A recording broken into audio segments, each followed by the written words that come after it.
I think my gift is seeing like greatness in people. That's what God's given gift, to see somebody and say something in them that no one else sees that I see. Whatever your purpose was to build this business, don't forget that purpose, because when the money start coming, egos grow, bank accounts grow, attention grows. But as long as you go back to that original reason why you started, I think you'll be fine. The way we do business is we see what everything's going on and we do the opposite. Some people just don't really listen to their audience. They don't look at their analytics and they start making content. They start doing things that people don't want to see and want to do, and they ask the question, why am I not getting views? Why am I not getting attention? Because you're not listening to what people want to hear from you. You stay humble, because you never know. It could be someone young, it could be someone old. You never know who you're gonna learn something from. How important is it to continue to invest into you to scale and grow? Welcome to another episode of Access Granted, where I give you exclusive access to entrepreneurs who are killing it in their industry. Today, I have a very special guest. We had to pull him from behind the scenes, but now we have him as a part of Access Granted, Mr. Michael MacDonald. How are you? I'm doing well. Thank you for having me. No problem. Thank you for having me. I appreciate you just taking time out of your busy schedule and joining Access Granted. I am honored. Thank you. So what we like to do on the podcast is just share some insight, tell entrepreneurs how you got started in your journey, but we also like to offer them advice on how they can take their business to the next level and build their brands as well. Is that okay with you? Giving me all the advice. I'm humble. Okay. Give me all the advice I can have. Love it. So tell our audience a little bit about Michael MacDonald, how you got started, and what it is that you do. Well, I'm Michael J. MacDonald. I'm the co-founder of Earn Your Leisure and a bunch of other companies under that big, massive umbrella, like InvestFest and EY University. But I started off in media. I've been in the media probably my whole life, technically. Since I was 14 years old, I knew what I wanted to do, and that was be on a computer. So since 14, I've been working on a computer, whether it was doing graphic design, web development, photography, videography, and now I'm just, I'm more taking all those talents, all those skills, and kind of like just, I think my gift is seeing like greatness in people, right? I think that's really that's what God's given gift. I think the skill that I learned, that was like a learned skill, but my God-given gift is to see somebody and say something in them that no one else sees that I see. And I think that's what I've been taking like my talents and like trying to build other businesses and people up. Oh, that's amazing. I love that. So you mentioned Earn Your Leisure, or as a lot of us know, EYL. How did you guys start? Believe it or not, it's really crazy, because it's crazy that people say like you shouldn't do business with your friends. And believe it or not, we're childhood friends. Like I've known Troy since I was probably 5 years old. I've known Rashad probably like 8 years old. So we went to elementary, middle school, high school, and we played basketball together, all that. So we started like a bunch of businesses, really. Like we started like 4 or 5 other businesses. We started an investment company with stocks, an investment company with real estate. We started a DJ business. We started a fashion business. And then, but the most important thing about all those different businesses, we started them all to make money, right? And that was the difference between Earn Your Leisure. Earn Your Leisure, we started a podcast where podcast wasn't so familiar to our audience. Like I knew about it because I was in media, and that's kind of like how I got on, because everybody was telling like, Rashad, you need a podcast, you need a podcast, you need a podcast. And he came to me and said, yo, what's a podcast? Like, I want to do a podcast. Everybody's telling me I need a podcast. And that's kind of how Earn Your Leisure started. But we started to, like, us three, me, Troy, and Rashad, not to make money. We just said, let's just continue to give the people more information. They only getting the pieces of the information on Instagram. Let's give them more of that information in an hour-long platform, and that was Earn Your Leisure. So, we were just going to give more information, and that was going to really build the Rashad's brand up even more, so you can have more clients and things like that. So it was just friends just starting just starting something, just to and their passion. And his passion was finance, Troy's passion was education, and my passion was media. So we were all the three pieces to this puzzle. We were all doing something that we were very passionate about, and it happened to be one of the greatest things that we've done to date. I love that. I personally didn't know that you guys were childhood friends, so that's huge, because I know a lot of people say don't start companies with your friends, but you had several companies that you started Talk about what is it like as a friend when things don't go right? How do you separate the business from the friendship, or do you keep it in place? Are we, you've had several companies together, and I'm sure there might have been challenges or struggles within the companies, but how do you balance the friendship and the business? Well, one thing, I don't believe in balance. There's no such thing as balance. But I will say is, because our business is so important and it's grown to such a height, a level of success, that our friendship, our business relationship outweighs our friendship, right? So we are business partners before we're friends. Crazy to say, but it's the reality, right? Because if I steal from the business, right? Or if I do something to hurt the business, we are no longer friends, right? You know what I'm saying? So if it just goes like that. But if I did some friend stuff, we could still be business partners, right? Like if you had like friends fight, me and Rashad fight all the time. Like we fight all the time. Like we've had that relationship for our whole lives, right? But we're still friends, right? But if we have some type of conflict in business where, it would, separate us in business, we're no longer friends. So the business relationship becomes the priority, right? We got to keep that business relationship clean. We don't have to be friends, but we have to be business partners. You know what I'm saying? So, because it's a bigger picture. I love that. And I think that's maybe a piece that a lot of people are missing when they go into business with their friends or even with their partners or their spouse. What advice would you give an entrepreneur? There's a group of entrepreneurs sitting watching this podcast right now, and they want to start a business with two of their other friends. What would be their starting journey, and what advice would you give them? Well, the first thing is why you're starting it, right? And that's the last thing I'm going to say, right? So we started to help people. We started to give more information. That was the original idea, to give more information of what we were already doing. That was the original idea.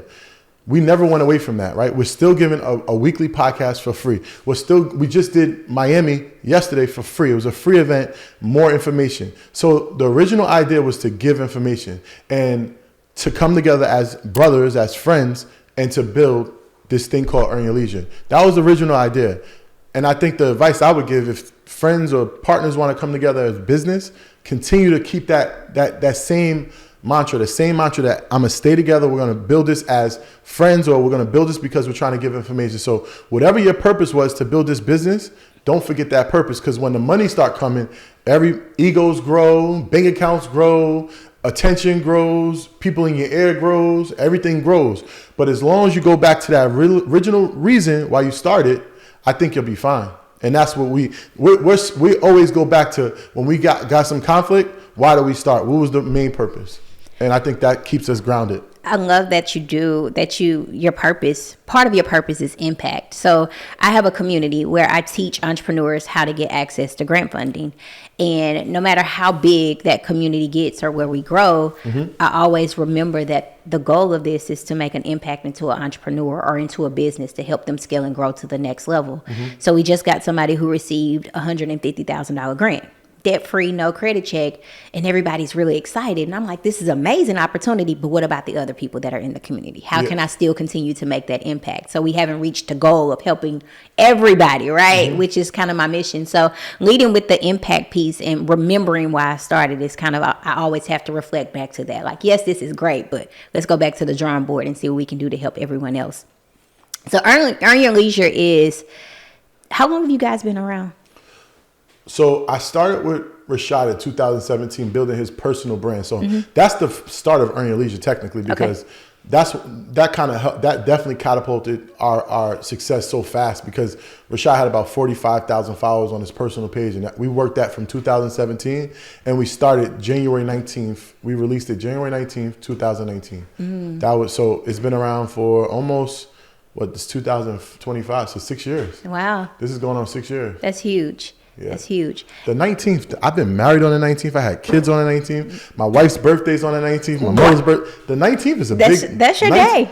19 is my day. That's your day. My day. That's your day. We're going to have to take you to the casino and put it on the... No gambling. No gambling. No gambling? No gambling. No gambling. Okay, no gambling. Okay, well, good. No gambling. All right. So with Earn Your Leisure, you guys have been able to, you started with the podcast, but now you have an amazing event, Invest Fest.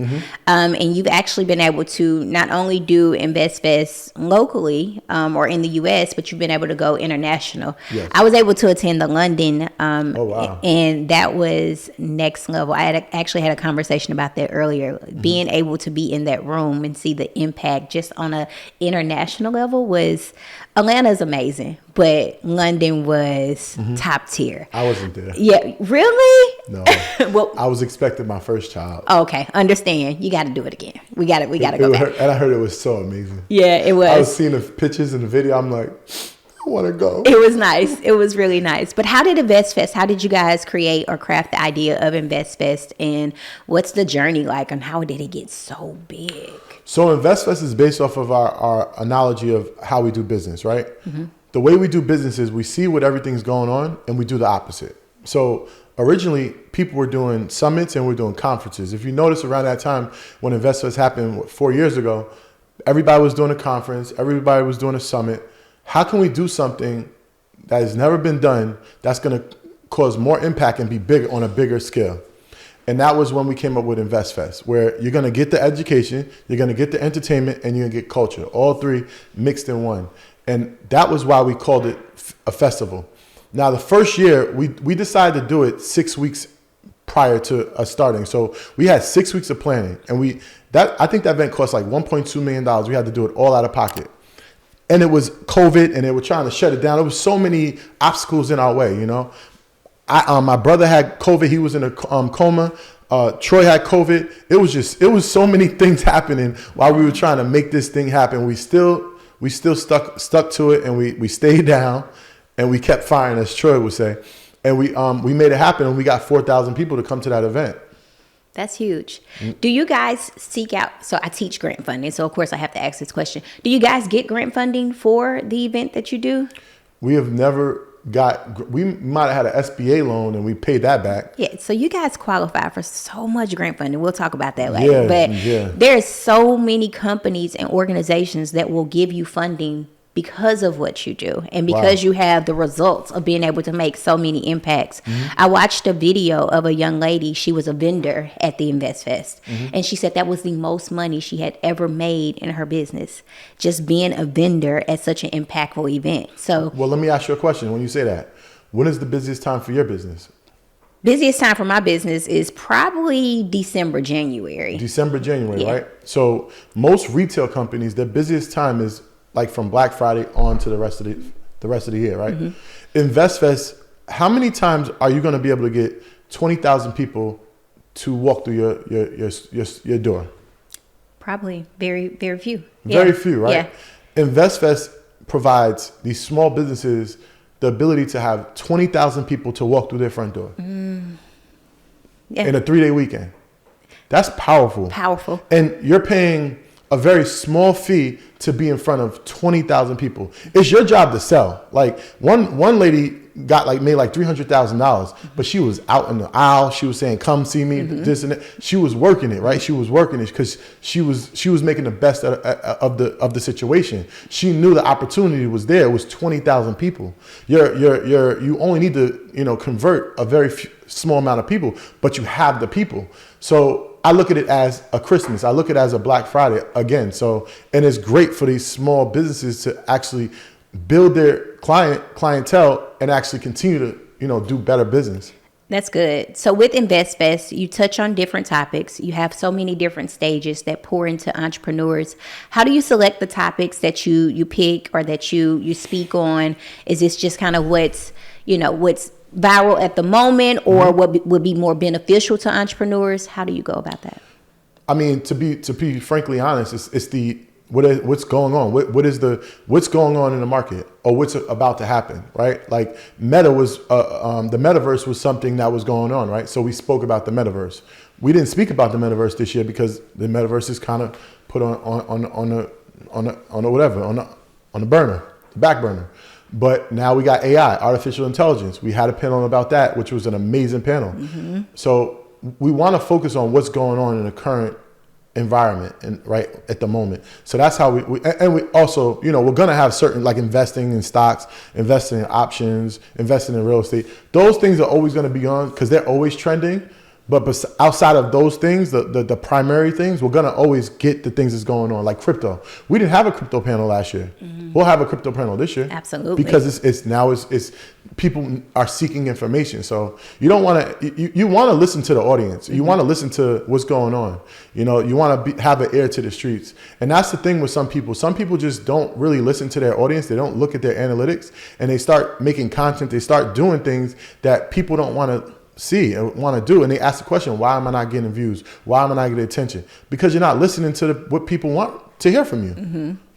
You guys gave out a $100,000 grant. Woo! The Invest Fest. We just gave out $50,000 yesterday. Really? We're just giving out money. Really? We got to make sure that you guys are receiving what you're giving as well. Mm-hmm. So it popped up in my mind. There's a grant. It's called the SoCal Foundation Grant. Mm-hmm. They give out $500,000 to people who are educating others. Mm-hmm. Invest Fest or Earn Your Leisure could potentially qualify for that grant. So we'll look into it and we'll talk about it later because it's definitely something that you guys can get. I think they require that you do a virtual event. Okay. But we can talk about that later. But there's so much money out there, even because you're pouring back into others. But with grant funding, what I love is that you guys gave $100,000, and I believe she was a juicing company. Yes. Divine Numinous. Yes, and I watched her journey. She is killing it. She's bought like new equipment, new refrigerators. I'm like, this is what grant funding is. Well, and let me ask you, I don't mean to cut you off. Let me ask you, what did I say to you in the beginning of this conversation? What did I say what my God gift is? To see the vision in others, to see the potential in others. Each room, it was four rooms. Mm-hmm. Each room picked a person to pitch their business. Right. Who you think pitched that? Who you think picked that business? She was in your room. And that was my confirmation. Mm-hmm. That was my confirmation. Like I literally picked that. I said, this is it. She's the winner. Yeah. And then I didn't pick her as the winner. That was, Nipsey Hussle's team, Troy Rashad, and another person. But I had nothing to do with the winner. I had something to do with putting her on the stage. And I knew she was the potential. Let me ask you this. You seen the potential. If she didn't win, because you've seen the vision and because you've seen the potential, do you think that maybe later on you maybe would have reached out back to her and said, hey, I see something. I've been in contact with her. I've been helping her. I told her, call me for anything, like whatever you need. Because even if she didn't win, I would still do that. Regardless. I just know she's a good person. I believe she's a good person. I don't want to say I don't think she is, but I know she's a good person and she means well. And I think she has a lot of potential. Yeah. So if I can get her to her potential, then why not? Sometimes people just need that push and that encouragement, and they need somebody to say, hey, I've done this. I've been on this journey. Yep. Let me help you get to the next stage. Mm-hmm. So I think that's huge of you to offer that mentorship. It's definitely, it's what it is. So definitely. I appreciate you doing that and just pouring back into other entrepreneurs. That's huge. Leading with your impact, which is why Earn Your Leisure started and what you're about. Outside of Earn Your Leisure, you have so many other amazing things that you do.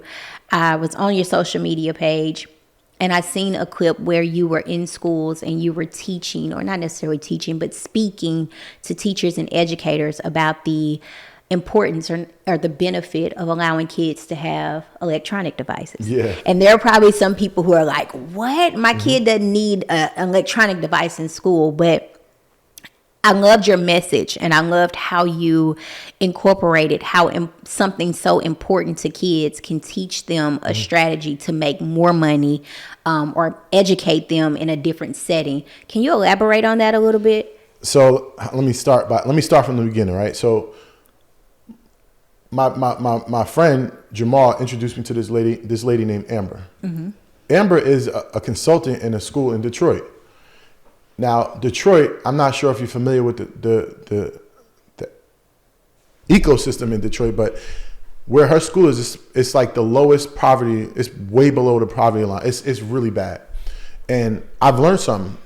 Kids don't have phones. They don't have computers. They don't have the essentials to even, like, we are so fortunate in Atlanta. Mm-hmm. Even though it might be a couple pockets where Atlanta don't have certain things, but like I'm saying, like over 1 million people don't have the essentials. So She contacted me because I have something called the Mac Pack. And what I do is I teach digital literacy, right? I teach you how to do literally everything that I've learned throughout the years. And that I've been doing with Earn Your Leisure and all the other companies that I work with.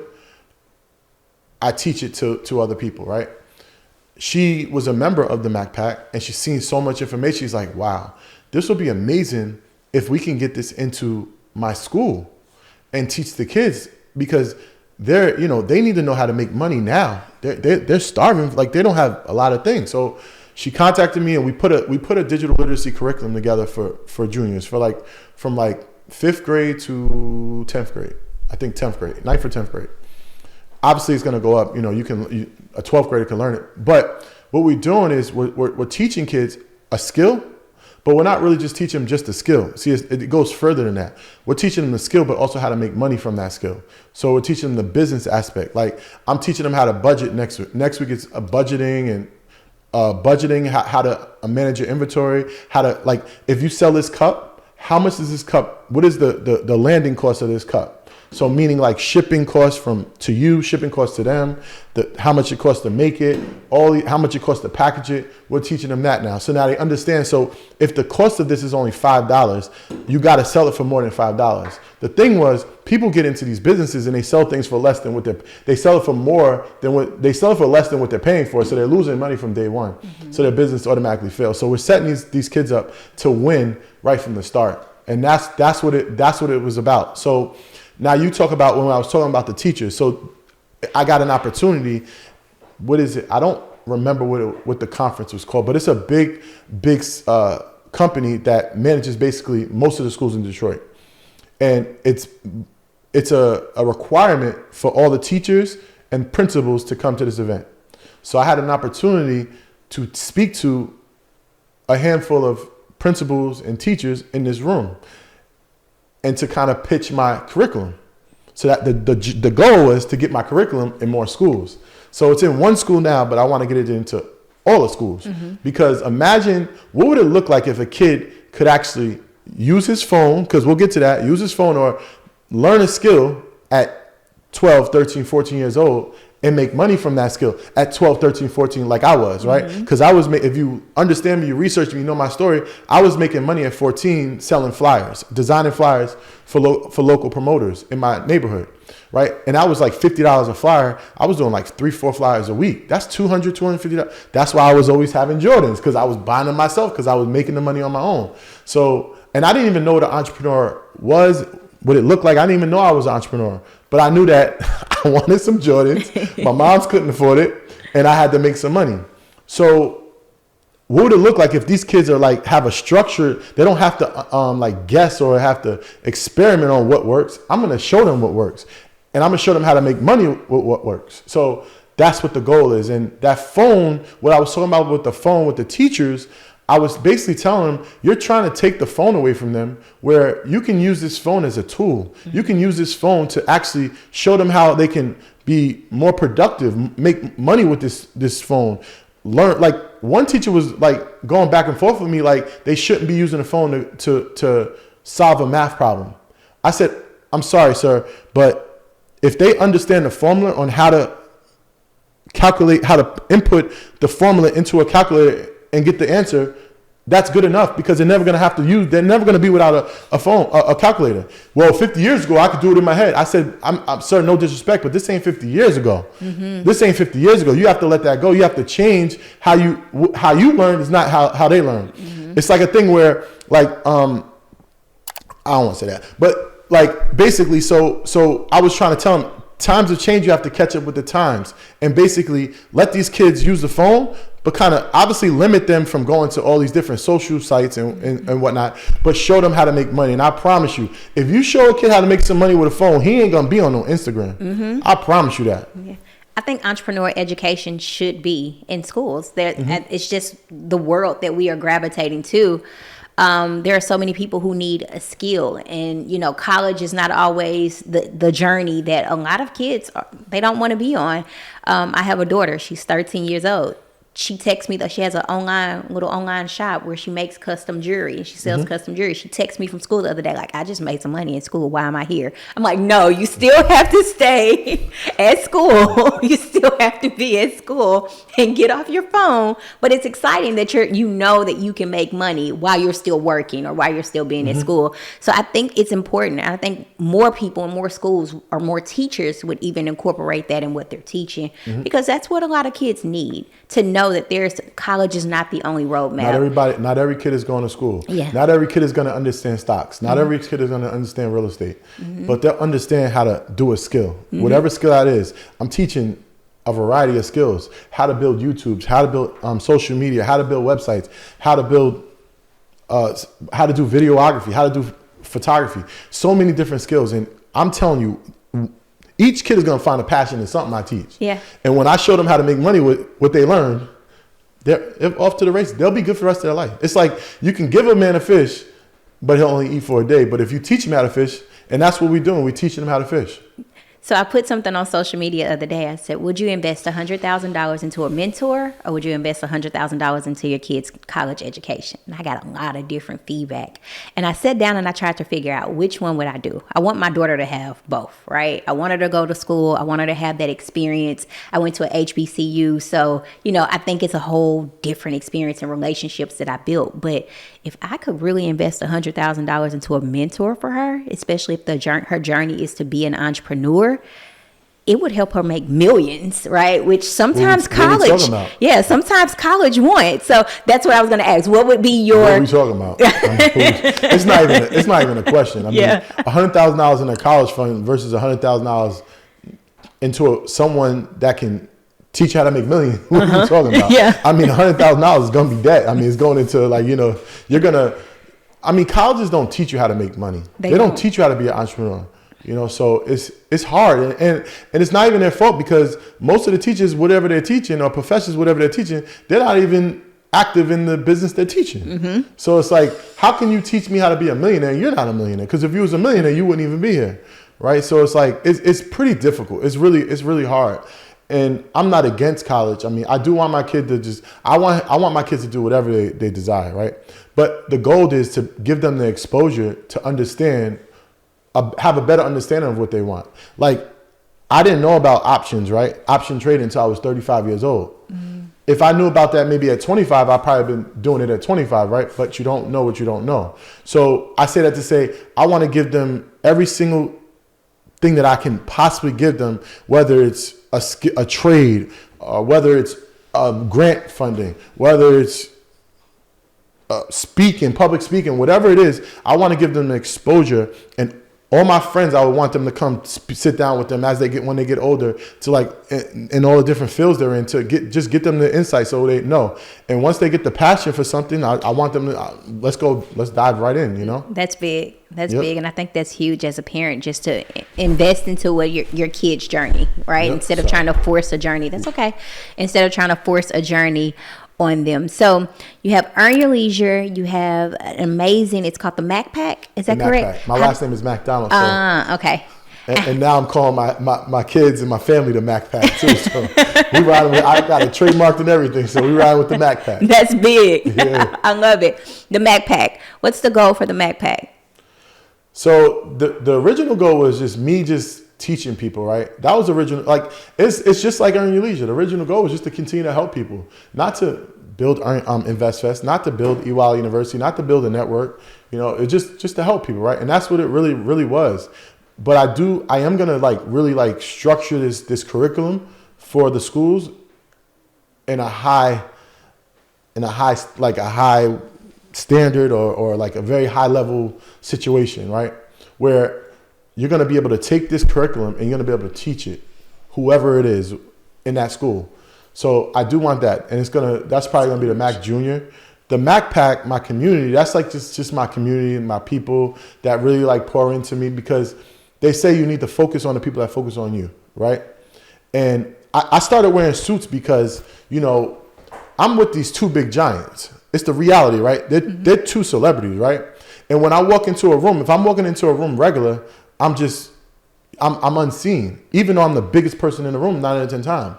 But when I walk in this room with this suit on, it changes everything. It changes everything. Now I have a voice. Now I'm heard. So that was kind of the thing. And now I really start to see people coming, gravitating to me because I do have a personality. Like I'm filled with personality. I'm filled with all that. You see how I walked in here. You know what I'm saying? That's not them. They're more like conservative, right?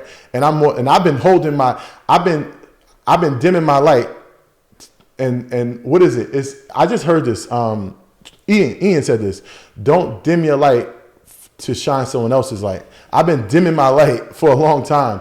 Even before Earn Your Leisure, because I've been helping people for a really long time, but I've been dimming my light to let someone else's light shine. That's big. It's crazy. Yeah. When I heard that, I said, damn, that's true. That's what I've been doing. I can't doing. Do that shit. I got to let my light shine. I got kids. I got family. But I guess it kind of, being behind the scene and them being the face of the brand, I guess it just kind of happens. I don't think you I was cool with it. I was definitely cool. And I like being behind the scenes. Yeah. I do. It's a better position. They have to deal with a lot of stuff. And I couldn't deal with half the things they have to deal with.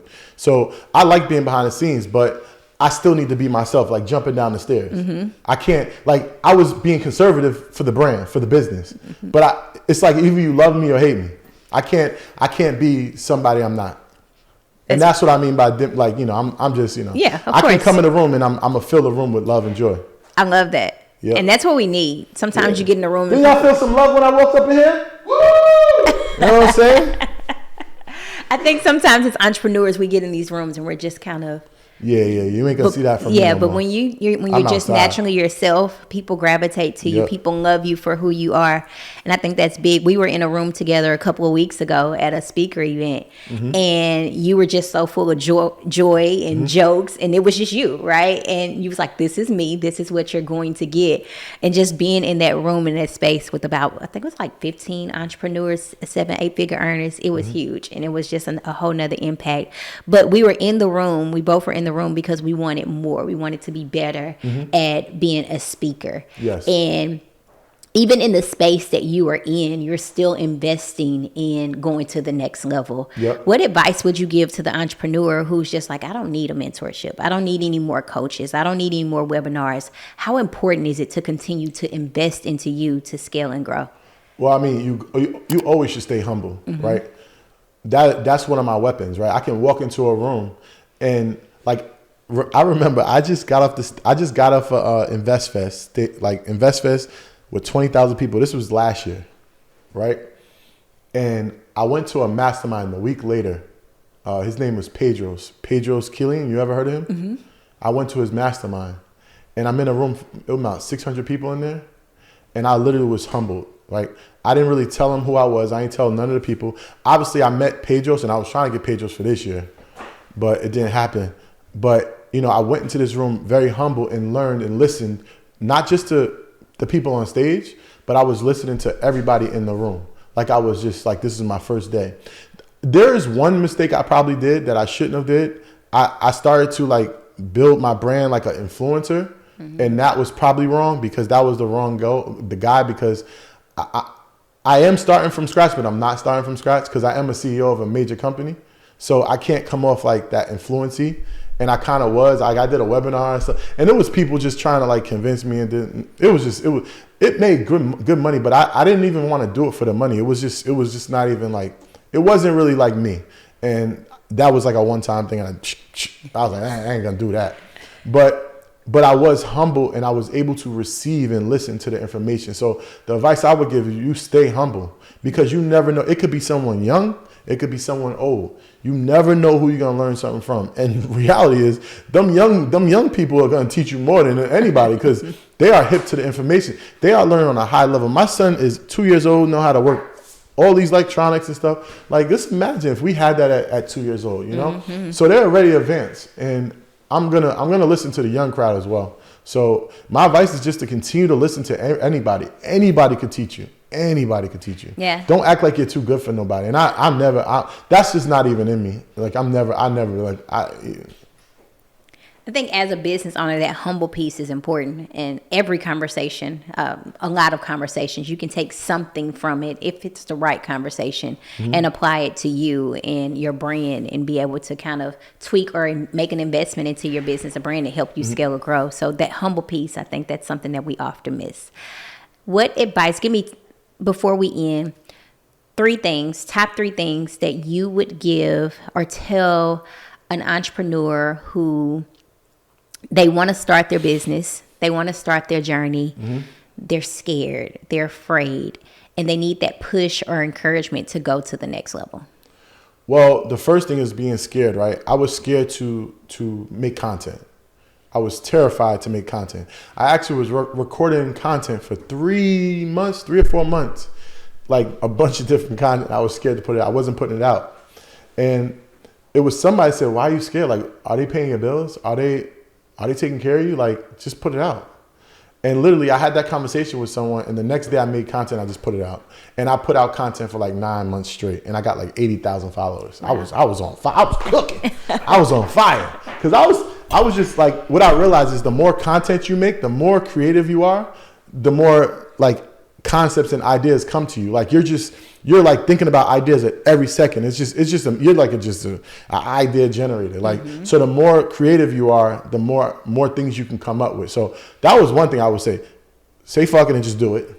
But the second thing is just be as creative as possible, because you're going to be more innovative the more creative you are. You're going to be inspired by a lot more things as you're being creative.